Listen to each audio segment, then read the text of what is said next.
아히도벨이 또 압살롬에게 이르되 이제 내가 사람 12,000명을 택하게 하소서. 오늘 밤에 내가 일어나서 다윗의 뒤를 추적하여 그가 곤하고 힘이 빠졌을 때에 기습하여 그를 무섭게 하면 그와 함께 있는 모든 백성이 도망하리니 내가 다윗 왕만 쳐 죽이고 모든 백성이 당신께 돌아오게 하리니 모든 사람이 돌아오기를 왕이 찾는 이 사람에게 달렸음이라. 평안하리이다 하니 압살롬과 이스라엘 장로들이 다 그 말을 옳게 여기더라. 압살롬이 이르되 아렉 사람 후세도 부르라. 우리가 이제 그의 말도 듣자 하니라. 후세가 압살롬에게 이르매 압살롬이 그에게 말하여 이르되 아히도벨이 이러이러하게 말하니 우리가 그 말대로 행하라. 그렇지 아니하거든 너는 말하라 하니 후세가 압살롬에게 이르되 이번에는 아히도벨이 베푼 계략이 좋지 아니하니이다 하고 또 후세가 말하되 왕도 아시거니와 왕의 아버지와 그의 추종자들은 용사라. 그들은 들에 있는 곰의 새끼를 빼앗긴 것 같이 격분하였고 왕의 부치는 전쟁에 익숙한 사람인즉 백성과 함께 자지 아니하고 지금 그가 어느 굴에나 어느 곳에 숨어 있으리니 혹 무리 중에 몇이 먼저 엎드러지면 그 소문을 듣는 자가 말하기를 압살롬을 따르는 자 가운데에서 패함을 당하였다 할지라. 비록 그가 사자 같은 마음을 가진 용사의 아들일지라도 낙심하리니 이는 이스라엘 무리가 왕의 아버지는 영웅이요 또한 조용자들은 용사인 줄 알미니이다. 나는 이렇게 계략을 세웠나이다. 온 이스라엘을 단부터 브엘세바까지 바닷가의 많은 모래같이 당신께로 모으고 친히 전장에 나가시고 우리가 그 만날 만한 곳에서 그를 기습하기를 이슬이 땅에 내림같이 우리도 그의 위에 덮여 그와 그 함께 있는 모든 사람을 하나도 남겨두지 아니할 것이요 또 만일 그가 어느 성에 들었으면 온 이스라엘이 밧줄을 가져다가 그 성을 강으로 끌어들여서 그곳에 작은 돌 하나도 보이지 아니하게 할 것이니이다 하매 압살롬과 온 이스라엘 사람들이 이르되 아렉 사람 후세의 계략은 아히도벨의 계략보다 낫다 하니 이는 여호와께서 압살롬에게 화를 내리려 하사 아히도벨의 좋은 계략을 물리치라고 명령하셨음이더라. 아멘. 압살롬의 반역이 계속 이어지고 있습니다. 반역이 이어지고 있다는 이야기는 여전히 반역이다 하는 겁니다. 성공한 쿠데타는 정죄할 수 없다. 이런 말도 합니다만은 그렇다고 해서 반역이 아닌 것은 아닙니다. 더군다나 지금 이 압살롬의 형편은 매우 적절치 못한 그러한 명분과 방법을 가지고 그 반역의 새를 몰아가고 있습니다. 우리가 어제 본 대로 압살롬은 아버지 다윗의 후궁들과 동침함으로써 마치 완전히 이 선왕의 어떤 그 세력을 다 장악해서 접수했다. 이러한 의미의 행위를 통해서 공표를 했습니다. 이제 왕권은 압살롬에게 있다는 그러한 의미의 행동을 서슴지 않으므로 대내외적으로 왕권을 공표하고 그리고 내부적으로는 결속을 다지는 그러한 시간을 우리는 지난 시간에 우리가 보았습니다. 이제 남은 것은 완전히 진멸시키는 그런 과업이 남아 있습니다. 그것은 다윗 왕과 그리고 그가 이끄는 모든 세력들을 다 진압하는 것이었습니다. 그때에 아히도벨이 오늘 1절 말씀에 보니까 압살롬에게 또 이르되 했습니다. 또 이르되. 그러니까 계속해서 아히도벨이 지금 압살롬에게 그 제안을 하고 있는 것이고 그 제안이 말도 안 되는 아주 반인륜적인 방법이었음에도 불구하고 압살롬은 그대로 행했고 그래서 어느 정도 효과를 거두었다는 생각도 하고 있었습니다. 아히도벨의 제안은 이랬습니다. 12,000명의 군사를 내게 주시면 내가 그들을 이끌고 오늘 밤에 당장 이제 다윗과 그 세력을 습격하게 될 것인데, 다른 백성들은 죽일 것도 없고 다윗 왕만 죽이면 모든 백성들은 다 돌아오게 하게 될 것입니다. 그리고는 한마디로 덧붙이기를 3절 하반절에 보면 그 일이 이 사람에게 달렸습니다. 그리고 나면 모든 백성이 평안하게 될 것입니다. 이렇게 말을 하고 있는 겁니다. 이 말을 듣고는 압살롬과 이스라엘 장로들이 4절에 보는 대로 그 말을 옳게 여겼다고 했어요. 옳게 여겼다. 어느 정도로 옳게 여겼다고 말하고 있는가? 우리가 어제 본 말씀을 보면 23절, 16장 23절 말씀을 보면 아이도벨이 베푸는 계략을 사람들이 하나님께 물어서 받은 말씀과 같은 것이라고 여겼다는 거예요.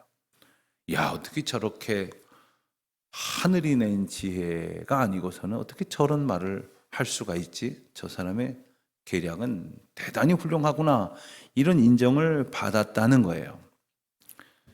여러분, 정말 하나님께서 이 계략을 주셨기 때문에 그렇게 생각하고 있는 것일까요? 목회를 하다 보니까 제일 듣고 싶어하는, 목사가 제일 듣고 싶어하는 이야기이면서도 제일 조심해야 될 이야기가 뭐냐 하면, 목사님 은혜 받았습니다, 뭐 이런 이야기예요. 근데 다는 아니겠습니다만 상당한 분들의 그 멘트, 그 코멘트의 속뜻은 목사님 오늘 말씀이 상당히 내 마음에 들었습니다, 이 뜻일 때가 많아요. 분명히 하나님의 말씀을 정확하게 짚어서 선포를 해도 내게 불편하면 그런 이야기 하지 않습니다. 굉장히 찔리고 괴롭고 내 삶을 강제하시는 하나님의 개입을 느껴도 그런 말 하지 않아요. 근데 오늘 목사님이 아주 내 정치적인 견해와 똑같은 이야기를 했다거나 내가 평소에 생각하는 부분을 아주 그냥 꼭 맞게 지적하면 옳지, 역시 우리 목사님, 그러면서 은혜 받았다는 생각을 해요. 하나님께서 내게 은혜를 주셨다고 말을 고백을 하지만 실상은 목사님 생각이 나와 같군요, 마음에 듭니다. 이렇게 되기가 쉽다는 거예요. 우리가 세상을 살면서 하나님께서 어떤 역사를 이루시는데 그 일이 내 마음에 들면 하나님이 주셨구나, 이렇게 이야기를 한단 말입니다. 근데 분명히 하나님이 일하시는 일임에도 불구하고 내가 내 마음에 드는 대로 결과를 얻지 못하면 하나님이 행하셨다고 생각하지 않으려고 합니다. 마치 누군가가 나를 방해한다고 그렇게 말하고 싶어 할 때가 있다는 거예요. 그들은 지금 하나님의 생각같이 여겼다는 것이 달리 말하면 자기들이 생각했던 것, 자기들이 좋게 여기는 것과 맞닿아 있다는 생각을 하고 있었기 때문이었습니다. 그런데 흥미로운 것은 그때의 4절 5절 말씀해 보니까 압살롬이 후세도 부르라, 후세 이야기도 들어보자, 이렇게 말하고 있습니다. 아니, 하늘이 낸 의견이라고 생각을 하면서 누구의 이야기를 더 들어보겠다는 겁니까? 압살롬은 이 몇 가지 생각을 더 하고 있었던 것 같습니다. 언뜻 우선 생각해 볼 때는 일단 압살롬이 볼 때 아이도벨의 이야기가 굉장히 그럴듯하고 모두가 동의할 만한 이야기이지만 엄밀히 말하면 자기도 반역자이지만 아이도벨도 반역자예요. 자기도 지금 나라를 뒤집어 엎고 아버지이자 선왕을 죽이려고 하는 세력을 형성하고 있지만 아예 그 다윗 왕의 책사였던 아이도벨이 반역을 하고서는 자기 편에 와 있는 것은 내 편이어서 좋을지는 모르지만 엄밀히 따지면 자기보다 더한 반역자다라고 생각하게 만드는 부분이죠. 물론 후세도 마찬가지입니다. 그 세력들 전부가 다 반역자들이에요. 그러니 우리는 동지다, 같은 편이다라고 말을 하고 싶을지 모르지만 가만히 뜯어보면 다 반역자들입니다. 믿을 수가 없는 거죠. 게다가 아이도벨의 이야기를 들어보니까 모든 백성이 당신께 돌아오게 하리니, 3절 말씀을 보니까 모든 백성들이 다 돌아오게 하리니, 이 말의 원어 의미를 가만히 살펴보면 모든 백성을 다 당신에게 돌아가게 하겠다라는 그러한 그 주체적 행위의 의미가 담겨 있는 표현이 이 본문에 나옵니다. 다시 말하면 모든 백성을 돌아오게 하는 것은 내가 할 수 있는 일이다, 뭐 이런 뜻으로 표현이 됐다는 거예요. 압살롬이 볼 때 얼마나 기가 막히겠어요. 지금 어쩌면 자기보다 더 힘을 갖고 있는 것 같고 저 사람이 이렇게 하면 내 편으로 백성들을 돌이킬 것도 같고 그렇게 해주겠다고 말을 하니 가만히 들어보니까 조금 기분 나쁘지 않을까요? 좀 걱정스럽지 않을까요? 오히려 지금 압살롬의 반역이 성공하는 것이 아니라 아이도벨의 반역이 성공하게 했다 소리를 듣게 되는 지경이 아닐까 이런 생각을 할 수도 있을 것입니다. 한편으로는 후세를 데려다가 경쟁을 시키려는 그런 의도도 있었을지 모르겠습니다. 어쨌든 후세를 불러 그의 말도 듣자 하니 후세가 대답을 하기를 7절 맨 마지막 부분에 보니까 이번에는 아이도벨이 베푼 계략이 좋지 아니합니다. 이렇게 잘라 말했습니다. 그리고 아이도벨의 의견이 옳지 않다는 주장을 8절부터 10절까지 하는데 여러 가지 의미를 한 가지 딱 잘라서 얘기하는 것이 아니라 여러 가지 이유가 있음을 말합니다. 우선 왕의 아버지와 그의 추종자들 다윗과 그 세력은 용사입니다. 대단히 용맹한 사람들입니다. 또 게다가 그들의 지금 심정은 곰이 새끼를 뺏긴 것 같은 심정으로 격분해 있습니다. 격앙돼 있습니다 하는 겁니다. 게다가 왕의 부친은 즉 다윗 왕은 전쟁에 익숙한 사람입니다. 그가 지금 어느 곳에 숨어 있는지 모릅니다. 그러다가 만약에 습격한 우리 병력이 몇 사람이 엎어지기라도 즉 쓰러지기라도 한다면 그 소문은 압살롬이 결국 패하게 되었다. 압살롬의 반역이 실패하게 되었다. 그러면 사기가 떨어지게 될 것이고 즉시 많은 이탈자들이 생길 것입니다. 이런 이야기를 하고 있는 겁니다.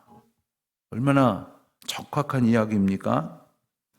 그러면서도 11절에 다시 그 이야기를 비판만 하는 것이 아니라 대안을 제시합니다.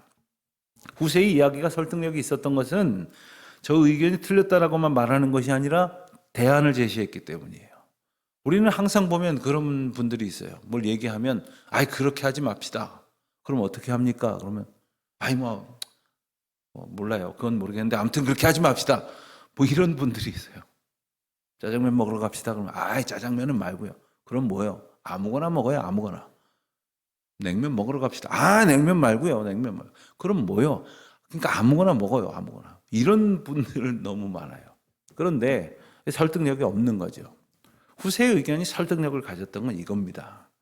그리고는 이제 몇 가지 설명을 합니다. 첫째, 11절에 보니까 온 이스라엘을 단부터 브엘세바까지 당신께로 모으고 당신이 친히 전장에 나가십시오. 이렇게 조언을 합니다.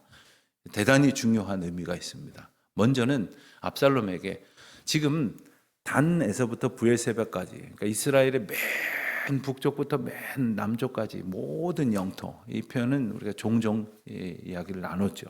우리나라로 보면 백두에서 한라까지 뭐 이런 말쯤 됩니다. 많은 모든 이스라엘 백성들이 다 당신의 수하에 있으니 다 당신께로 모으십시오. 그리고 친히 전장에 나아가십시오. 지금 아이도벨은 내가 가서 내가 다 해결해다가 갔다가 왕께 백성들 데리고 오겠습니다 하고 있는데 지금 후세는 그 말을 드러내놓고는 하지 않았지만 그러면 다른 사람이 공을 차지합니다. 그러니 왕이 친히 나서셔서 친히 온 백성을 영도하십시오. 당신은 그럴 만한 힘이 있습니다. 그리고 가서 하나도 남겨두지 말고 진멸하십시오. 그러면서 아예 과장법도 씁니다. 이슬이 땅에 내림같이 그리고 바닷가의 모래같이 그리고 13절에서는 아예 밧줄을 가져다가 그 성을 그들이 모여있는 그 성을 끌어내버리면 그냥 바다에 다 던져서 빠지게 될 것입니다. 무슨 만화 같은 이야기를 해가면서 당신이 온 백성들을 모아서 나가면 다 승리하게 될 것입니다. 이렇게 이야기를 한 것입니다. 그랬더니 14절에 보니까 압살롬과 온 이스라엘 사람들이 이르되 후세의 계략은 아이도벨의 계략보다 낫다 하니 이는 여호와께서 압살롬에게 화를 내리려 하사 아이도벨의 좋은 계략을 물리치라고 명령하셨음이더라. 여러분 그들이 뭐 판단력이 대단해서 지혜가 대단해서 후세의 계략이 낫다고 판단하는 것이 아닙니다. 하나님께서 하나님의 일을 하신 겁니다. 이 일이 하나님께서 하신 일이라는 사실임을 성경은 정확하게 말씀을 통해서 선언하십니다. 여러분, 하나님의 도우심은 어떻게 나타날까요? 자, 지금 하나님께서 다윗을 도우십니다. 그런데 다윗을 도우시는 방법이 오늘 본문에 나와 있는 그러한 내용이었어요. 만약에 다윗이나 다윗 주변에 있는 사람들이 생각하기를 하나님께서 우리를 도우시면 좋겠다라고 생각을 하면서 그럼 어떻게 도우시면 좋을까를 생각할 때에 그들이 기대하는 방법은 뭐겠습니까? 아예 그냥 압살롬과 그 세력을 단번에 쳐 부숴주시는 것 아니었겠습니까? 아예 그들의 도발이 실행 단계에서 다 드러나서 그냥 아예 멸족을 시켜버리는 그런 정도여야 되지 않겠습니까? 아예 다윗 휘하에서는 그러한 반역이 아예 일어날 수 없도록 근원부터 차단해 주시는 것이 하나님의 도우심이라고 생각하지 않겠습니까? 그런데 하나님께서는 어떻게 도우시느냐? 이게 좀 적절하지 않은 표현인지 모르겠지만 이 지경까지 오게 하셨지만 하나님의 방식대로 하나님의 때에 하나님의 일을 이루어 가신다는 거예요. 하나님께서 하나님의 사람을 하나님의 때에 세우셔서 그 일을 이루어 가신다는 거예요. 그러니까 우리가 생각할 땐 이렇게 돼야 하나님이 도우시는 건데 하나님께서는 때로는 저렇게 도우신다는 거예요. 우리는 이것을 요구하지만 하나님께서는 여기에 응답을 하지 않으시지만 때로는 하나님의 방법, 내가 생각할 때는 기대하지 않았던, 오히려 더 좋은 방법이라고 생각하지 않았던 것을 통해서도 하나님은 하나님의 일을 이루어 가신다는 거예요. 그러면서 우리는 언제나 내 생각대로 되는 것만이 하나님의 복이고 은혜라고 생각을 하지만 때로는 하나님께서 우리의 실패와 절망과 좌절을 겪을 만한 어려움 속에서 궁극적인 은혜를 나타내신다는 사실을 우리는 기억해야 합니다. 그래서 함부로 하나님의 은혜에 대해서 함부로 이렇다 저렇다 판단할 것이 아니라 언제나 다만 하나님께서 도우시는 은혜를 얻을 만한 삶을 살아야 되는 거예요. 다윗이 훌륭한 것은 바로 이것이었습니다. 다윗이 왕으로 부름을 받았는데도 빨리빨리 왕이 된 것도 아니잖아요. 한 지파의 왕이 돼서도 한참의 시간이 더 걸렸습니다. 이스라엘 전체 왕이 되기까지는 20년이 걸렸어요. 그럼에도 불구하고 그는 하나님의 뜻을 온전히 의지하고 기다렸습니다.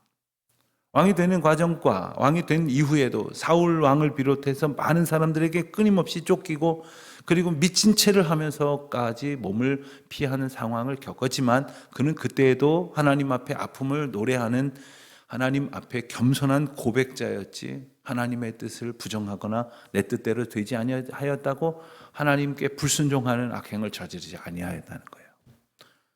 아들이 아들과 죽이고 자기 아들이 자기 딸을 겁탈하고 그런 과정 가운데에서 모반이 일어나고 도망을 가고 이러한 엄청난 사건들이 이루어짐에도 불구하고 다윗은 끊임없이 하나님을 신뢰하고 하나님의 뜻을 의지하고 순종했다는 거죠. 오늘 우리에게 하나님께서 주시기를 원하시는 기대가 있습니다. 뜻이 있습니다. 그러나 그것을 고집하는 것이 아니라 하나님의 뜻이 무엇인지를 겸손히 기대하고 비록 우리의 짧은 소견과 좀 거리가 있다고 생각이 들지 몰라도 그것을 하나님의 뜻으로 알고 신뢰할 수 있는 믿음을 구하는 기도. 하나님께서 행하시는 일을 신뢰할 수 있는 하나님이 주신 믿음의 마음으로 살아갈 수 있기를 구하는 기도. 오늘 우리 기도가 그런 기도가 될 수 있기를 바랍니다. 홍건식 집사님께서 어제 저녁에 별세하셨습니다.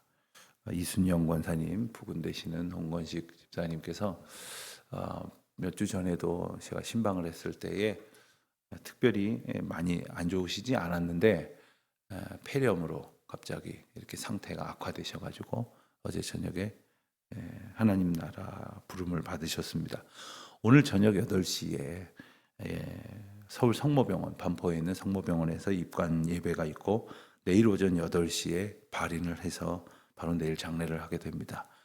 유가족들이 특별히 저희 교회 출석하지 아니하는 자녀분들이 다 저희 교회에서 장례를 치러주시기를 요청하셔서 일정이 조금 저녁 우리 오늘 기도회와 겹치는 시간도 되고 합니다만은 교회에서 주관하게 되었습니다. 이 장례를 위해서, 그리고 유가족들을 위해서, 그리고 우리 이순영 권사님을 위해서 여러분들 많이 기도해 주시기를 바랍니다.